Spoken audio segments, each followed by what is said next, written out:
Welcome back to my YouTube channel Medicos world.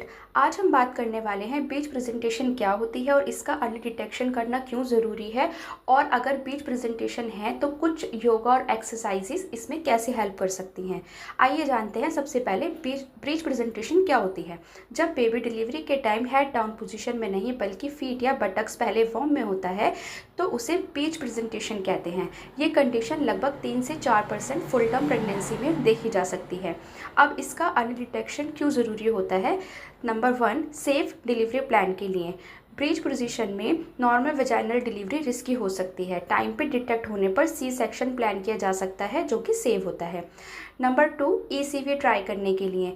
ईसीवी means होता है external cephalic version. ये एक प्रोसीजर है जिसमें डॉक्टर बेबी को मैनुअली हेड डाउन पोजीशन में लाने की कोशिश करते हैं और ये 36 से 37 हफ्ते पर किया जाता है। ये तभी पॉसिबल है जब ब्रीच अर्ली डिटेक्ट हो जाए। नंबर 3, इमरजेंसी से बचने के लिए। अगर डिलीवरी के टाइम पता चले कि बेबी ब्रीच है तो इमरजेंसी सी सेक्शन करना पड़ सकता है जो रिस्की हो सकता है। नंबर 4, मॉनिटरिंग और एनालिसिस के लिए। डॉक्टर देख सकते हैं कि ब्रीच का रीज़न क्या है, जैसे एमनियोटिक फ्लूइड का कम या ज़्यादा होना, प्लेसेंटा का पोजीशन में होना या यूट्रस का शेप, ये सब देख सकते हैं। नंबर 5 आता है मदर को काउंसल करने के लिए। माँ को ऑप्शन और रिस्क के बारे में समझाया जा सकता है और डिलीवरी के प्लान बनाया जा सकता है। ब्रीच पोजीशन का मतलब है बेबी सही डायरेक्शन में नहीं है डिलीवरी के लिए। अगर टाइम पर पता चले तो ये सेफ़ हो सकता है डिलीवरी के लिए और सेफ़ प्लान बन सकता है। बेबी को टर्न करने की कोशिश की जा सकती है और कॉम्प्लिकेशंस को अवॉइड किया जा सकता है। अगर बेबी ब्रीच पोजीशन में है तो कुछ जेंटल योगा एक्सरसाइजेस और पोजेस होते हैं जो बेबी को हेड डाउन यानी सिफेलिक यानी राइट पोजीशन में कर सकते हैं। यह एक्सरसाइज वोम में स्पेस बनाती हैं, यूट्रस रिलैक्स करता है और बेबी को रोटेट होने का मौका देता है।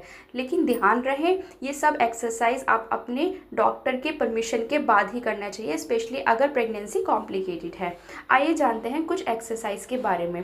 सबसे पहला आता है हमारा पेल्विक टिल्ट, जिसे हम कैट काउ पोज कहते हैं। इसको कैसे करते हैं, हाथ और घुटनों के बल आ जाते हैं, सांस लेते हुए बैक को नीचे झुकाता है काउ की शेप में, सांस छोड़ते हुए बैक को ऊपर उठाते हैं कैट की शेप में। 10-15 बार स्लोली रिपीट करें। इसका फ़ायदा ये होता है कि पेल्विक को मूवमेंट मिलता है जब बेबी को रोटेट करने के लिए स्पेस मिल जाता है। Bridge pose.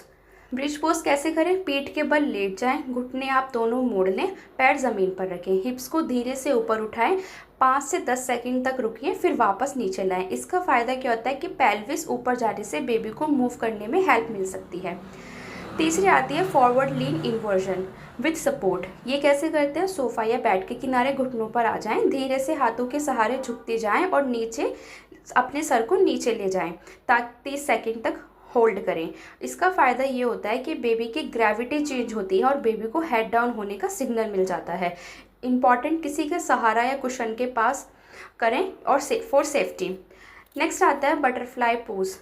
कैसे करें, ज़मीन पर सीधा बैठ जाएं, दोनों पैर मिलाएं और घुटनों को नीचे नीचे हिलाएं।